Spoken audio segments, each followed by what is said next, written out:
नमस्कार, एक बार फिर से स्वागत है। आज हम जिस टॉपिक पर चर्चा करेंगे वो है दीप्तिकालिता या फोटो पीरियोडिज्म।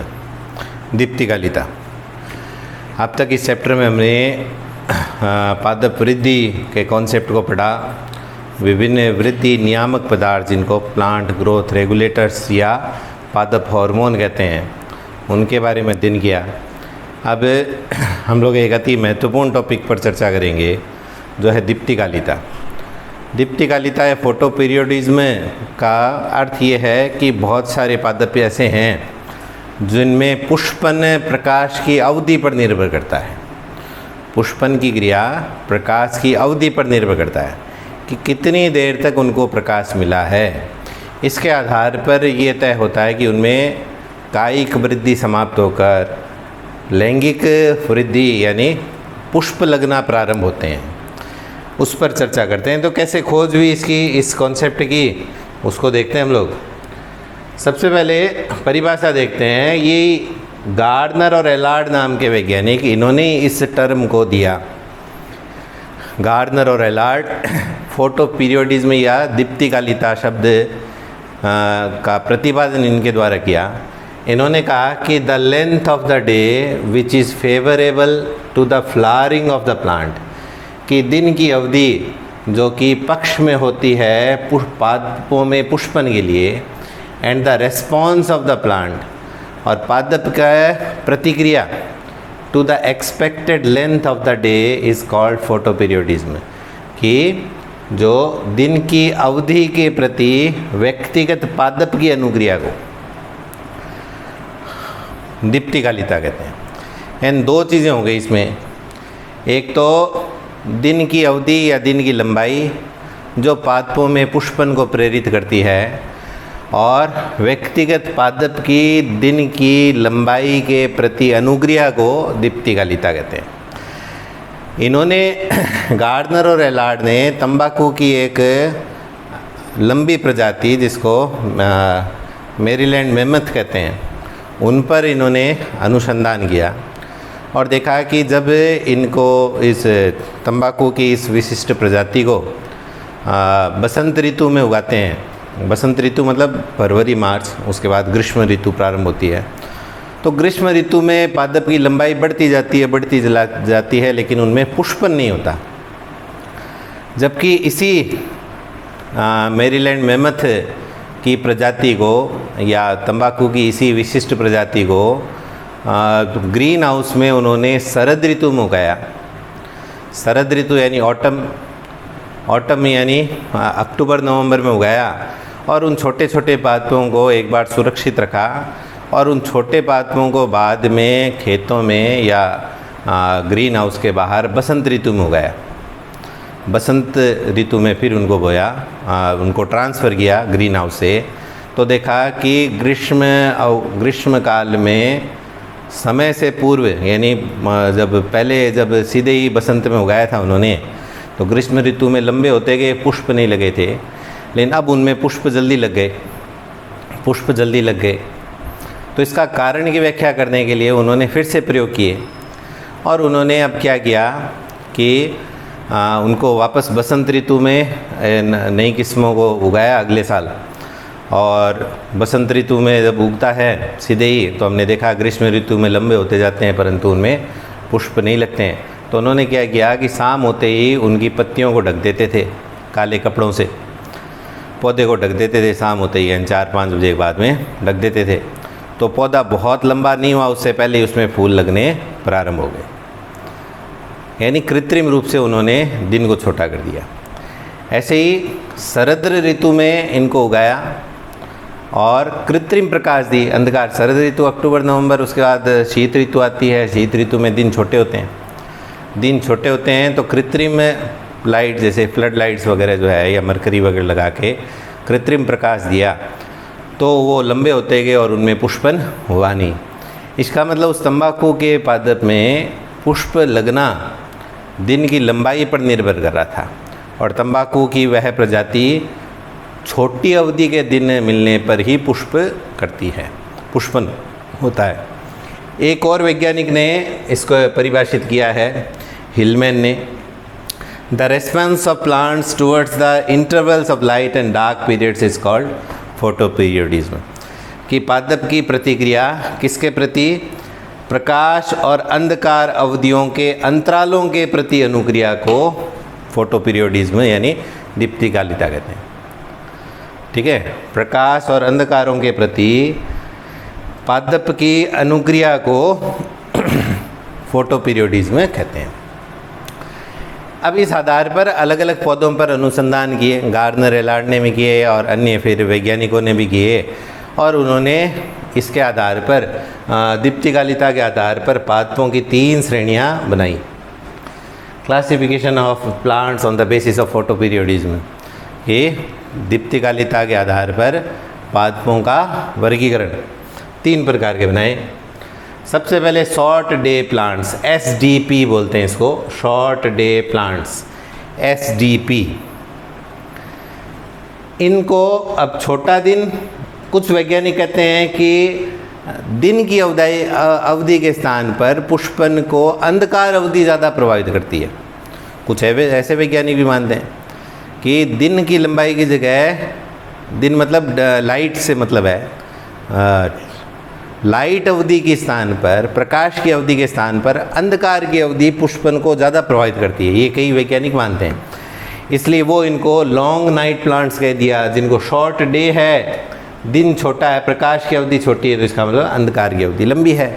तो जो SDP है, शॉर्ट डे प्लांट्स, उन्हीं का दूसरा नाम क्या हो गया? लॉन्ग नाइट प्लांट्स, एंड जिनको अंधकार अवधि लंबी चाहिए। जैसे अभी हमने तंबाकू के बारे में सोचा, तो कुछ और उदाहरण है। तंबाकू के अलावा सोयाबीन है, स्वीट पोटैटो जिसको हम लोग शकरकंदी कहते हैं, डहलिया एक सुंदर पुष्प धारण करने वाला पादप है, गन्ना है, सरसों है, ये सब इस श्रेणी में आते हैं।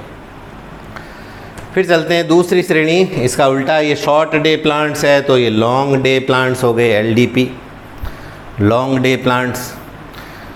जो लॉन्ग डे प्लांट्स है, इसका मतलब दिन लंबा चाहिए, इसका मतलब रात छोटी चाहिए, इसलिए इनका दूसरे तरीके से सोचने वाले वैज्ञानिक इसका नाम, इनको क्या बोलेंगे?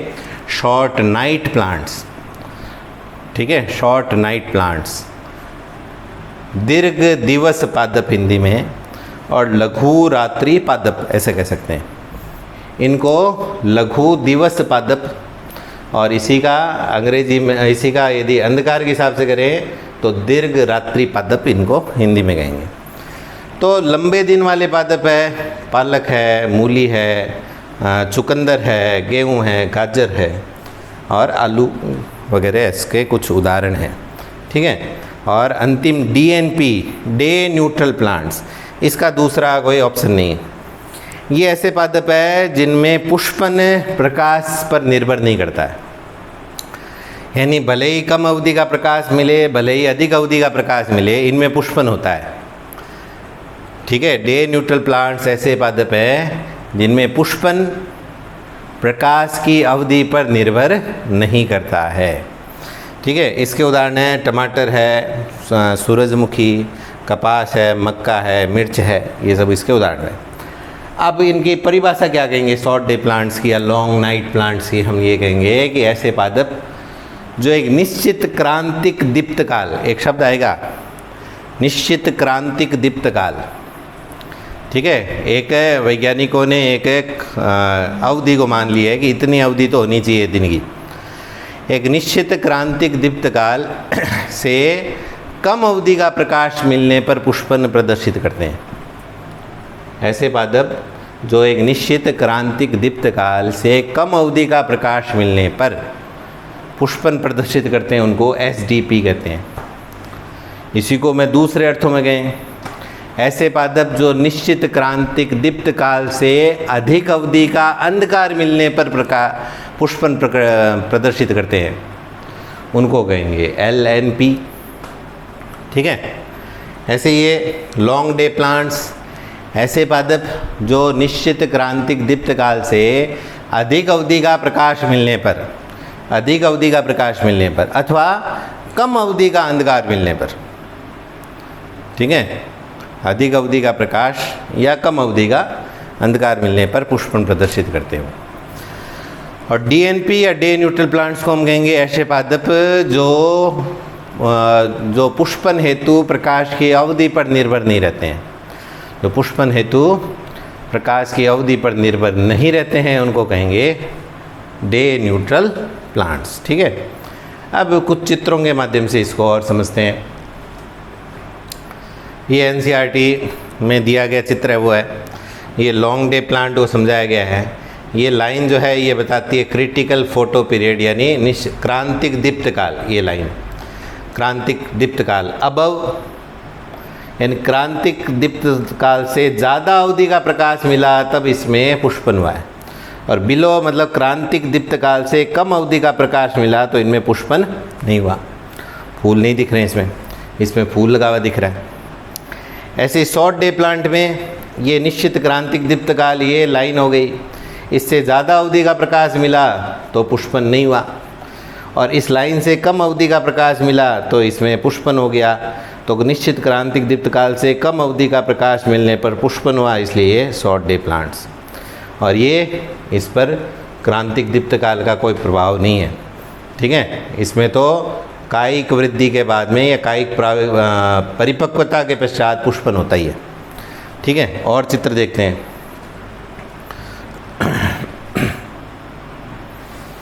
ये और देखते हैं शॉर्ट डे प्लांट्स और उधर long day plants. Short day plants पर इस डायग्राम पर आते हैं। पहले ये जो डॉटेड लाइन है ये क्रांतिक रात्रि की अवधि है, प्रकाश अवधि ने होकर अंधकार अवधि है। लिखा है क्रिटिकल नाइट लेंथ। इस लाइन के नीचे अंधकार है, इस लाइन के ऊपर सूरज दिख रहा है इसलिए प्रकाश है। ठीक है, अब ये शॉर्ट डे प्लांट्स है, इसका मतलब ये हुआ कि इनको लंबी रात्रि चाहिए, इनको लंबी रात्रि चाहिए। तो ये लंबी रात्रि, ये देखो इधर रात्रि की जगह प्रकाश ज़्यादा है, सॉरी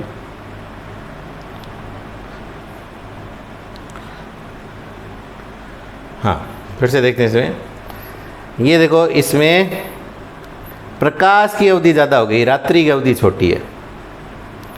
प्रकाश की अवधि ज़्यादा हो गई, और जबकि ये है एसडीपी है, इनको तो प्रकाश की अवधि कम चाहिए, इसलिए इसमें पुष्पन नहीं हुआ, पुष्पन नहीं हुआ।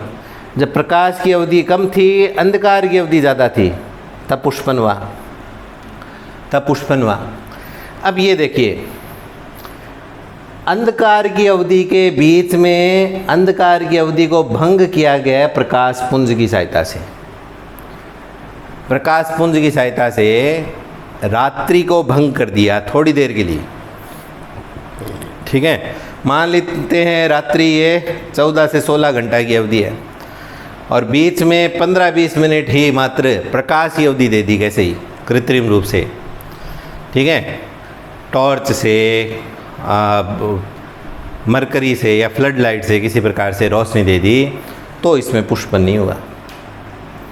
यानी सतत रात्रि अवधि चाहिए पुष्पन के लिए, इनको लंबी अवधि की रात चाहिए, वो भी कंटिन्यूअस, बीच में उसमें कोई प्रकाश के द्वारा कोई बाधा नहीं आनी चाहिए, तब जाके पुष्पन होता है।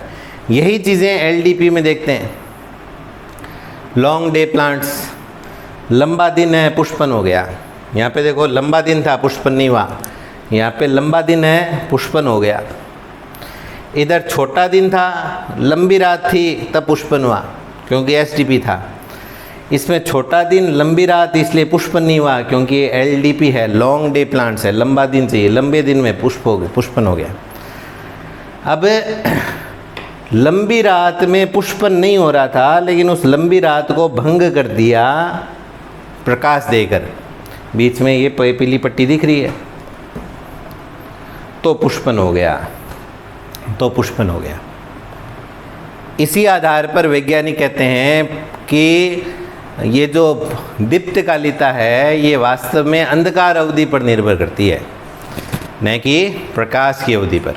ठीक है, इसलिए आजकल ज़्यादा इसको समझाया जाता है अंधकार अवधि के आधार पर।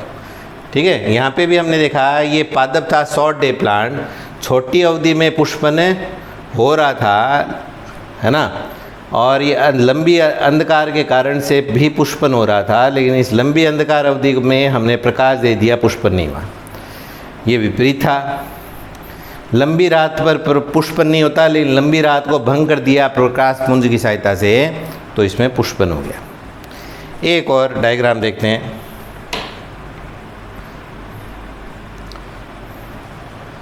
ये भी वही है जो अभी हमने देखा था, वही एक साथ में उन दोनों, जो दो अलग अलग देखा था SDP LDP, उन दोनों को मिक्स करके दिखा दिया।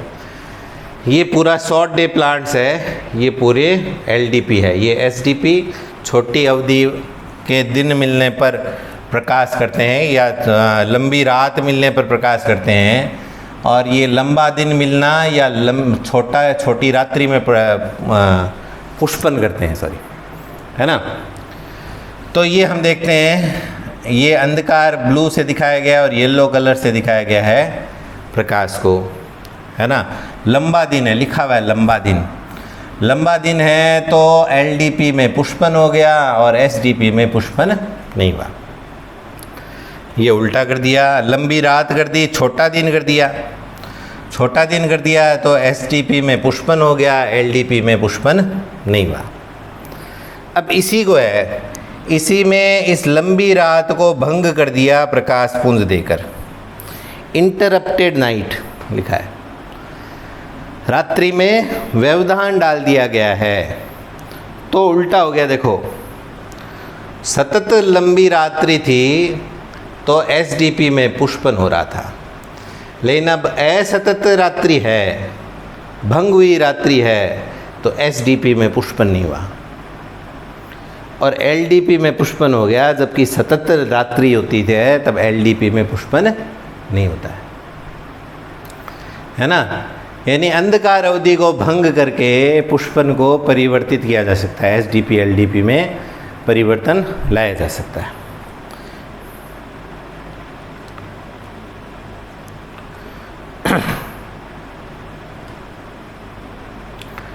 अब ये है कि ये पादपों को पता कैसे चलता है, पादप के ऐसे कौन से अंग हैं जो प्रकाश या अंधकार अवधि को ग्रहण करते हैं और उनमें ऐसे क्या परिवर्तन होते हैं। उनमें नेत्र तो है नहीं, जंतुओं में तो हम कहते हैं कि प्रकाश अंधकार का ज्ञान नेत्रों द्वारा होता है, आँखों द्वारा होता है, इनमें नेत्र है नहीं। तो इनमें वैज्ञानिकों ने देखा कि मुख्य रूप से पत्तियाँ जो है वो प्रकाश उद्दीपन को ग्रहण करती हैं, इसलिए लिखा है site of photo periodic stimulus वो है पत्तियाँ।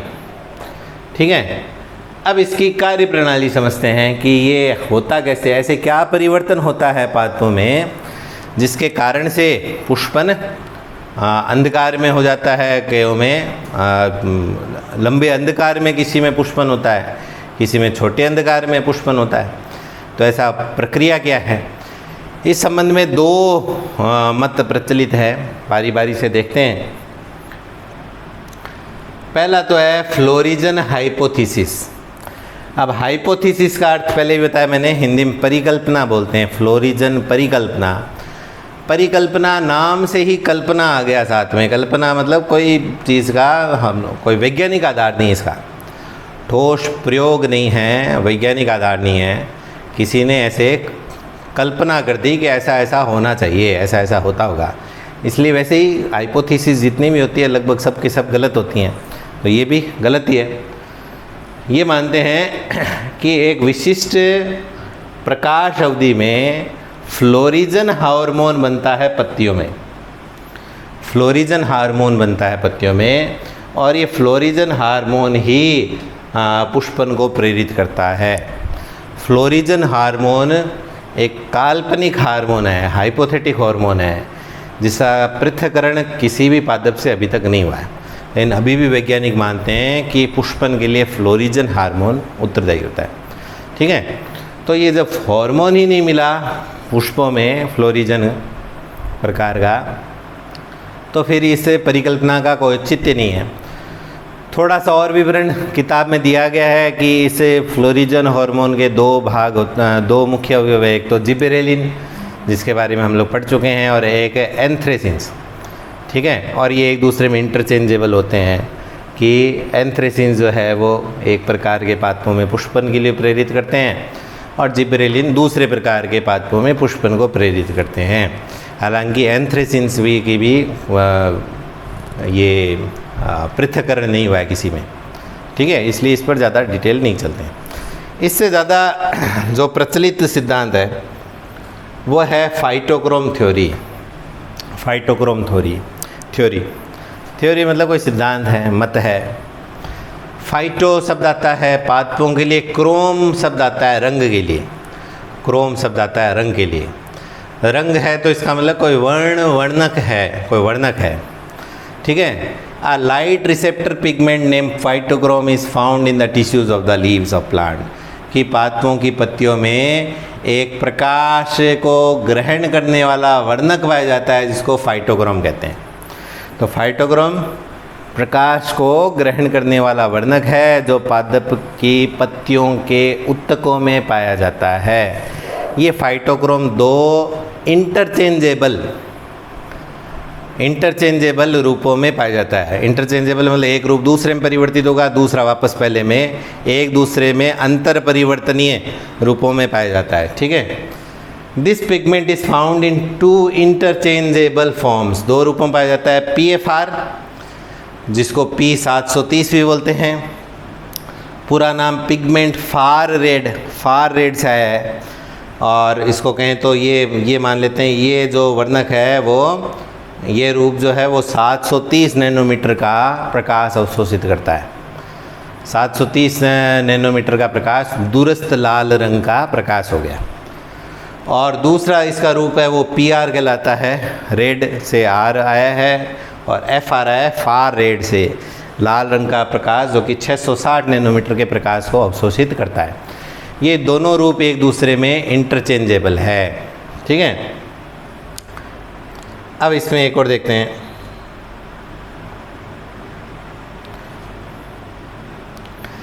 ये PFR जो है ये अंधकार